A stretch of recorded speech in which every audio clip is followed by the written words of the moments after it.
여러분들께 좋은 모습 못 보여드린 점 다시 한번 대단히 죄송하게 생각하고 있습니다. 1년 동안 저를 돌아볼 수 있는 정말 소중한 시간이 되었습니다. 앞으로 더 세심하게 살피고 열심히 하겠습니다.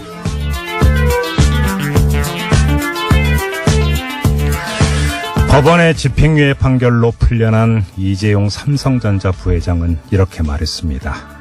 그에게 지난 1년이 정말 자신을 돌아보는 시간이었는지는 잘 모르겠습니다. 하지만 이건 분명히 압니다.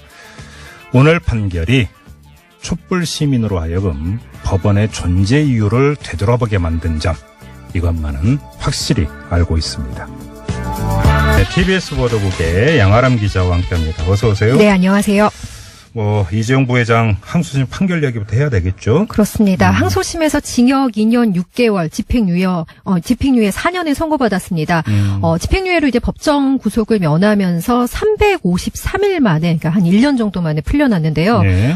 이 부회장은 박근혜 전 대통령과 최순실 씨에게 뇌물을 제공한 혐의 등으로 1심에서는 징역 5년을 선고받아서 수감 중이었습니다. 네네. 형량이 크게 줄어든 이유가 이제 1심보다 뇌물로 인정된 액수가 줄어들고 또 재산을 국외로 도피하려 했다, 이런 혐의 등이 이제 무죄로 뒤집혔기 때문인데요. 재산 국외 도피 혐의 같은 경우는 뇌물 혐의보다 더 무거운 처벌을 받습니다. 그러니까 50억 이상이면 무기징역까지 가능한 게 바로 이건데 네. 이게 무죄 판단이 나온 거죠. 그렇습니다. 자, 아무튼 재판부가 이렇게 판단한 이유 한번 살펴볼까요? 네, 재판부는 이제 삼성이 정유라 씨에게 지원한 마필과 차량 등 이렇게 부대 지원은 뇌물이 아니라고 판단을 했습니다. 네. 그러니까 이제 마필 자체가 아니라 이것을 무상으로 이렇게 사용하도록 한 부분만 뇌물로 인정하면서 전체 뇌물 액수가 이제 크게 줄어든 거고요. 네. 또 삼성이 최순실 씨 소유의 독일 법인 코어스포츠를 통해서 송금한 승마 지원금과 마필 구입 대금 등도 뇌물을 공유한 의사로 보낸 것이지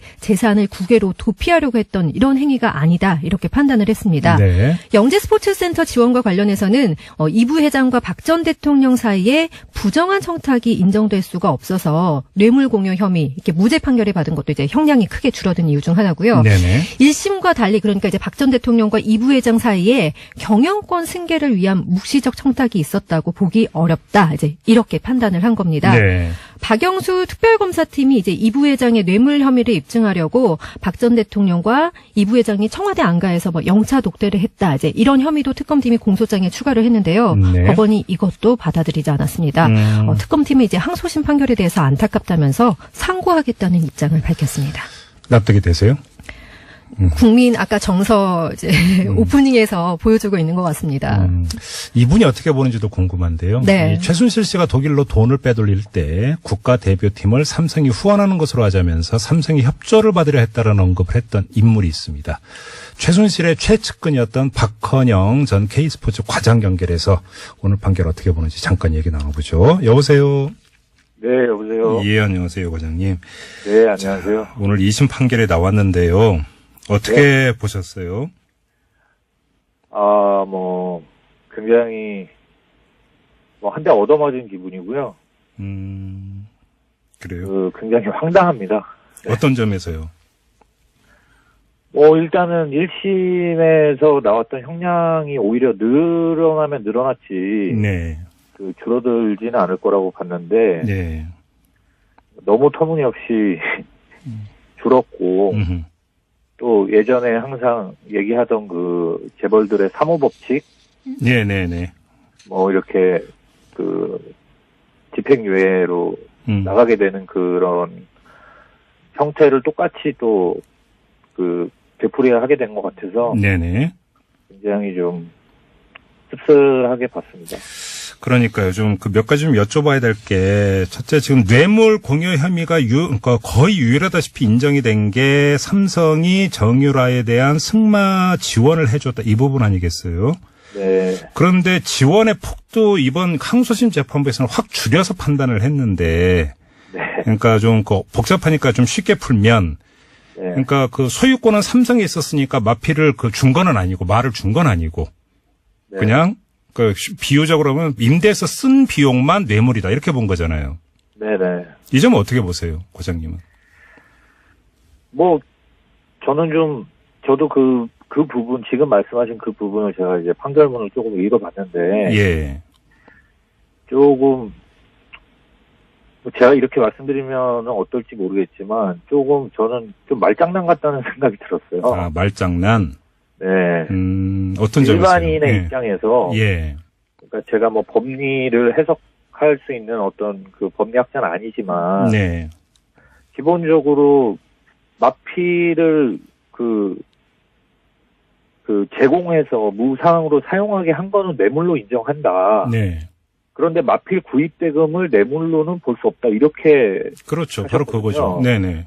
그런데 저는 그 부분이 이해가 안 가는 게, 그러면 네. 예를 들어서 제가 뭐 고위공직자분들한테 제가 돈이 좀 많아서 네. 뇌물을 주고 싶은데 뭐 직접 주면 안 되니까. 네. 예를 들어서 제가 뭐 슈퍼카 롤스로이 뭐 이런 차들 있잖아요. 네네. 뭐 벤틀 뭐 이런 차들. 뭐 그런 차를 제가 사서 그거를 고위공직자들한테 무상으로 타라고 제가 주면 그 차를 산 돈은 뇌물이 안 되는 겁니까? 저는 그게 좀 이해가 안 되거든요. 그러니까요. 이게. 네, 상식적으로 좀 이해를 할 수 없는 좀 판결인 것 같고요. 네. 좀 너무 법상 국민들의 어떤 법 상식에 너무 어긋나는 판결이 나온 거 아닌가. 그러게요. 그리고 오늘 항소심 재판부에서 장시호 씨가 주도한 것으로 알려진 한국동계스포츠영재센터 네네. 여기에 지원한 돈도 뇌물이 아니라고 그렇게 판단했는데 이 점은 어떻게 보세요? 네. 그것도 참 좀 황당하죠. 네. 장시호 씨는 지금 실형을 살고 있잖아요. 네. 예, 법정 구속이 바로 됐잖아요. 지난번에. 뭐 장시호 씨한테 물론 적용한 그 혐의는 네. 뭐 횡령 뭐 이런 거 다른 거지만 장시호 씨가 동계스포츠영재센터 운영하면서 제일 큰 이익을 본 사람이다라고 판단해서 네. 장시호 씨를 이제 곧바로 법정 구속한 걸로 제가 이제 그때 당시 알고 있는데 네. 그러면은 장시호 씨가 그렇게 불법적으로 뭔가 이득을 보고 뭔가 했다는 거는 다 인정이 이미 된 거 아닙니까? 네. 그런 동계스포츠영재센터라는 곳이 그런 곳이었고, 네. 최순실 씨가 본인의 힘을 이용해서 그렇게 만들었던 어떤 단체고, 그런 것이 이미 법정에서도 다 인정이 된 부분인데, 그거를 다른 재판부에서는 또 이렇게 판단을 한다는 것이 좀 말이 안 되는 것 같아요. 그러니까 말이에요. 참. 오늘 이재용 부회장에 대한 항소심 판결을 보면서 이게 또 그러면 최순실 씨에 대한 판결에 또 어떤 영향을 미칠지도 정말 관심사인데 이미 검찰 구형까지만 나온 상태인데. 네. 참 이것도 좀 연동해서 봐야 되지 않을까 싶은데요. 자, 일단 우리 네. 과장님 말씀은 여기까지 듣도록 할게요. 고맙습니다. 네. 네, 고맙습니다. 네. 자, 그리고 한 분 더 연결하죠. 이정렬 전 부장판사 연결해서 이 법원의 판단 도대체 어떻게 평가를 해야 되는지 이야기 나눠보겠습니다. 여보세요. 네, 안녕하십니까. 예, 안녕하세요. 이런 판결이 나올 거라고 혹시 예상하셨어요? 예, 일단, 예상이 됐었던 부분이 두 가지가 있었는데요. 하나는 네.